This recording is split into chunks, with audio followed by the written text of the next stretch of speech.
Kingdom Come Deliverance is a game I deeply regret not playing at launch. Released in 2018 by Warhorse Studios, it promised an ultra-realistic medieval RPG experience, and despite its notorious bugs, it delivered an unforgettable journey. Now, with the sequel on its horizon, I finally spent around 70 hours with it, experiencing both its brilliance and its flaws. This review is less about its impact at release and more about how it holds up today, and whether it's still worth playing.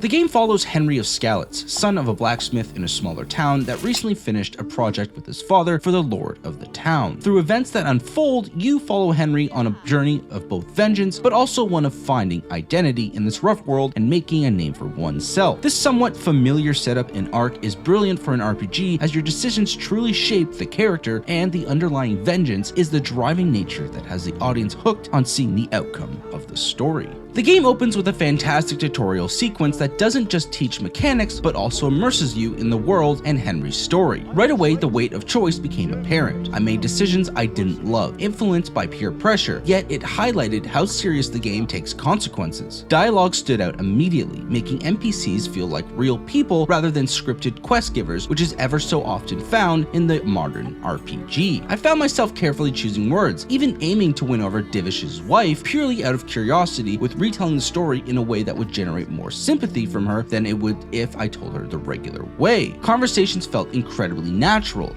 drawing me into the historical setting in a way few RPGs ever have. The world itself is massive and stunningly detailed, pulling me into its medieval authenticity. The sense of scale was surprising. I expected a smaller world, but found sprawling landscapes, towns, and countryside that truly felt lived in. That is to say, to an extent, but I'll touch on that later. The lack of waypoints and hand-holding in quests was an unexpected but welcome feature. If you missed directions in dialogue, they weren't always copied over to your journal. While this led to some frustrating searches for NPCs, it reinforced the importance of actually listening to the conversations. This may not be for everyone's liking, but I found this incredibly immersive, and that experience is something I value greatly. Systems like cleaning clothes, repairing armor, and managing hunger overwhelmed me at first, but they added to the immersion. However, the game is not always great at teaching these mechanics, and I often found myself clueless about how to maintain my armor or clean my clothes. Despite this, these features contributed to the game's realism,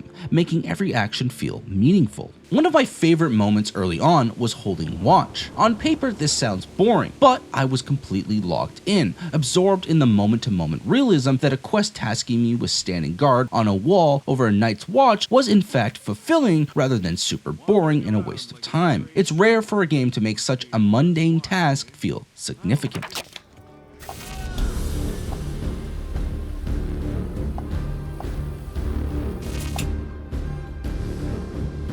Combat here is ambitious, attempting to simulate real swordplay with directional attacks and parrying. Initially, I admired it, but my admiration turned into frustration over time. Fighting multiple foes felt broken. The autolock often spun me around unpredictably, leading to instant punishment. Even by the end, I never felt like I mastered it, making me wonder if I was bad at the game or if the system itself was just clunky. Fights would get bizarre when facing multiple opponents. Sometimes, a slight mouse movement would completely turn my camera around, causing me to take massive damage unfairly. There were many scripted large-scale fights where you would rush a large base with soldiers, and this is kind of where the combat fully falls apart. Combat and targeting breaks down, and it's almost better to just hold a bow in the backline to not fully break the immersion of the fight fully. Archery, meanwhile, felt downright awful. Aiming is deliberately difficult as Henry starts off inexperienced, but it never reached a satisfying point. It felt as if the entire system was fighting against me. My dog, which I was initially excited about, also became more of an annoyance, constantly barking and never contributing much beyond retrieving rabbits, something I could easily grab myself given how bad I was at archery, forcing me to shoot basically at point blank. I imagine the dog had more usefulness, like the ability to attack foes, if I leveled the skill up even more, and archery maybe become less obtrusive with a similar level game, but it never felt like something I cared to get better at, and I didn't want to basically have a horrendous experience to potentially make the combat option feel less bad. Stealth was another sore spot, flawed. Some stealth missions had rigid, punishing, detecting mechanics that made success feel random. The Viper quest, for example, was particularly infuriating. I failed multiple times despite being careful and disguising myself according to how the game set forth, seemingly due to invisible parameters that dictated success or failure. Similarly, sneaking into camps at the end of the game felt inconsistent, where sometimes I was apprehended without any clear reason, and because I was against safe scumming on this run, I just ate the resolution that was forced on me. The game basically has a system that shows if you're in a restricted area or not. You need to use context clues prior to entering those areas or you'll get bombarded with angry guards just by stepping in mistakenly. I don't hate this implementation, but not knowing suspicion from people around kind of has created more frustrating experience than I would like to admit.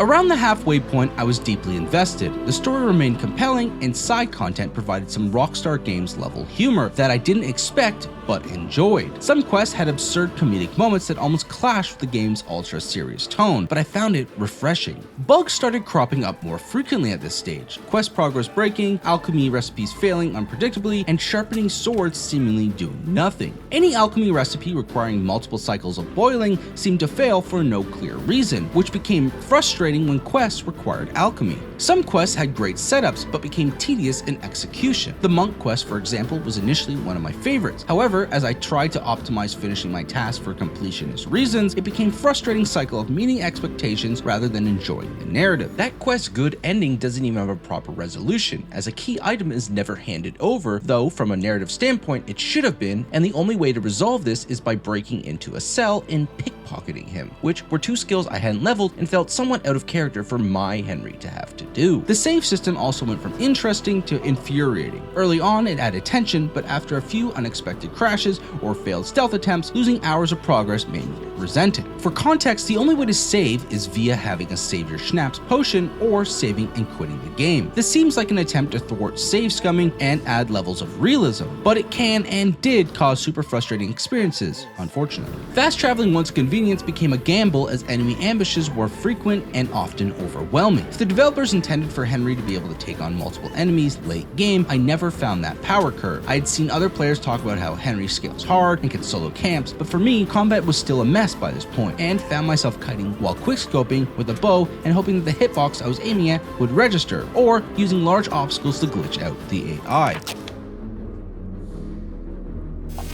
Unfortunately, Kingdom Come Deliverance struggles in its final act. The strong narrative pacing unravels in a series of fetch quests that don't fit Henry's established role. It felt ridiculous being tasked with sourcing supplies for an army when I was essentially a hero at this point, even mentioned in dialogue from the lords and proven myself repeatedly. I'm not talking about just like one resource grabbing fetch quest. There are multiple quests that are basically fast travel simulators. I think the intention is to draw on Henry's resources of side quest relationships that you have garnered at this point, but I found it quite immersion breaking and Ubisoft-like in nature. The climactic missions forced scripted failures and railroading, undercutting the freedom that had been the game's greatest strength up to this point. I think there's a slight chance that this could be because of historical accuracy that they had to abide to, but I'm not certain, so I'm just gonna list that as kind of a negative at this point. Characters were still excellent, but I noticed an odd sameness to the NPC appearances that slightly broke immersion as well. When every side character has been recycled a few times with other side characters, you start feeling like the immersion is breaking a bit. Additionally, the Bethesda type of vapidness of NPCs when interacting with them became more and more apparent as you progress the story and side quests, and their generic hand waves and shrugs midway through conversations to simulate more realism and naturalistic habits of someone talking actually worked to the opposite effect. The voice acting was also excellent, but also kind of jarring at some points.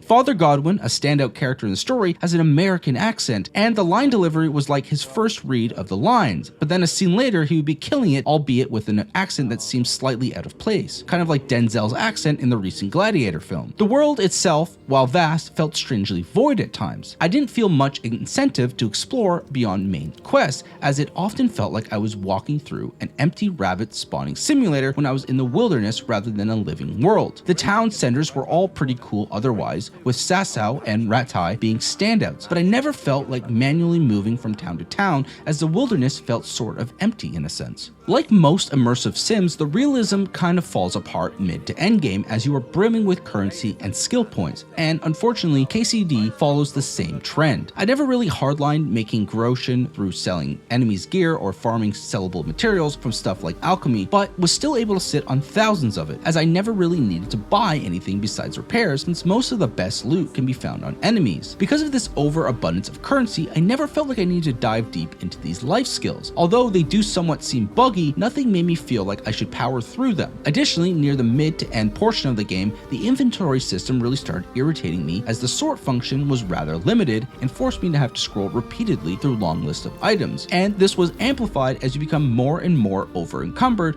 with loot, and when this occurs you literally can't do anything until you fix the weight problem.